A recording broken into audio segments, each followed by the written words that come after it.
राज्यातील 12 जिल्हा परिषद आणि 125 पंचायत समित्यांच्या निकालात महायुतीने विजय मिळवल्यानंतर राज्याच्या राजकारणात हालचालींना वेग आला आहे। या विजयानंतर केंद्रीय गृहमंत्री अमित शहा यांच्या पोस्टमध्ये राष्ट्रवादीचा उल्लेख नसल्याने नव्या चर्चांना तोंड फुटलं आहे। याच पार्श्वभूमीवर मुख्यमंत्री देवेंद्र फडणवीस यांनी काल रात्री अचानक दिल्ली गाठत भाजपच्या वरिष्ठ नेत्यांची भेट घेतली। हा दिल्ली दौरा आणि राष्ट्रवादीच्या संभाव्य विलीनीकरणाच्या चर्चांमुळे राजकीय तर्कवितर्कांना उधाण आलं आहे। दरम्यान सुनेत्रा पवारही दिल्ली दौऱ्यावर जाणार असल्याची माहिती आहे।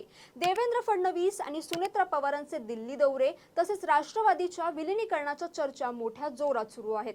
नेमकं राज्याच्या राजकारणात काय घडतंय पाहूयात या व्हिडिओच्या माध्यमातून। नमस्कार, मी जान्हवी जाधव, आपण पाहत आहात टाइम महाराष्ट्र।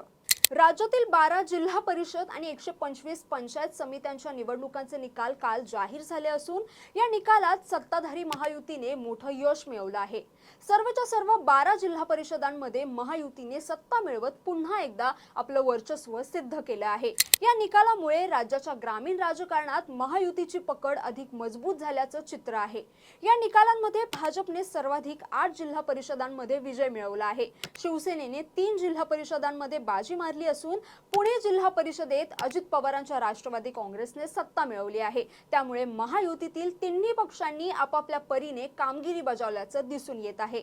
दरम्यान या विजयावर केंद्रीय गृहमंत्री आणि भाजपचे ज्येष्ठ नेते अमित शहा यांनी सोशल मीडिया प्लॅटफॉर्मवर आपली प्रतिक्रिया व्यक्त केली। त्यांनी पोस्ट करत एनडीए आणि महायुतीच्या विजयाचं कौतुक केलं असून जनतेने विकासाच्या राजकारणावर पुन्हा एकदा विश्वास दाखवला असल्याचं अमित शहा यांनी म्हटलं आहे। मात्र अमित शहा यांच्या अभिनंदनाच्या पोस्टमुळे नवी चर्चा सुरू झाली आहे। कारण या पोस्टमध्ये त्यांनी भाजप आणि शिवसेनेचा उल्लेख केला असला तरी अजित पवारांच्या राष्ट्रवादी काँग्रेस पक्षाचं नाव घेतलेलं नाही।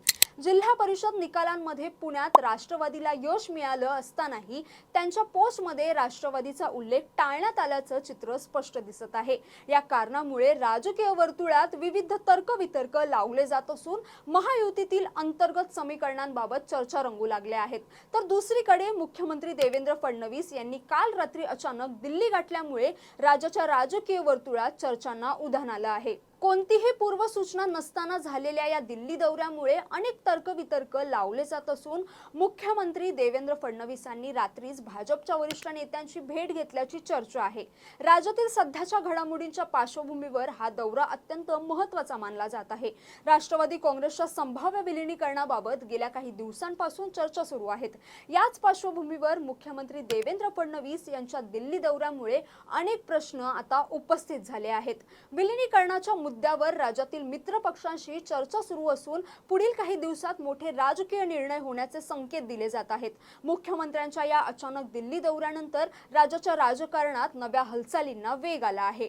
दिल्लीत पक्षश्रेष्ठांसोबत नेमकी कोणत्या विषयांवर चर्चा झाली याबाबत अद्याप अधिकृत माहिती समोर आलेली नसली तरी महत्त्वाच्या राजकीय घडामोडींची नांदी असल्याचं बोललं जात आहे। दरम्यान मुख्यमंत्री देवेंद्र फडणवीसांच्या दिल्ली दौऱ्यानंतर आता उपमुख्यमंत्री सुनेत्रा पवार यांचाही लवकरच दिल्ली दौरा होण्याची शक्यता आहे। आज सुनेत्रा पवार यांनी उपमुख्यमंत्री पदाचा पदभार स्वीकारला। त्याआधी सुनेत्रा पवारांनी मुंबईतील सिद्धिविनायकाचे दर्शन घेतले। त्यानंतर त्या दादर चैत्यभूमीवर पोहोचल्या आणि भारतरत्न डॉक्टर बाबासाहेब आंबेडकर यांना अभिवादन केले। त्यानंतर सुनेत्रा पवार राष्ट्रवादीच्या पक्ष कार्यालयात दाखल झाल्या आणि मंत्रालयात पोहोचून त्यांनी अजित पवारांना अभिवादन केले।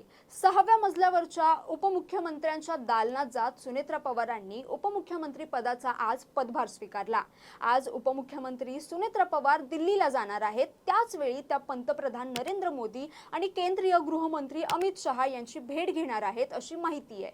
सुनेत्रा पवारांसोबत प्रफुल्ल पटेल आणि सुनील तटकरे देखील दिल्लीला जाणार आहेत। त्यामुळे दिल्लीत राष्ट्रवादीच्या विलीनीकरणाची चर्चा सुरू असल्याचं देखील बोललं जात आहे। अजित पवारांच्या निधनानंतर होत असलेल्या या घडामोडी अनेक अर्थांनी महत्त्वाच्या मानल्या जात आहेत।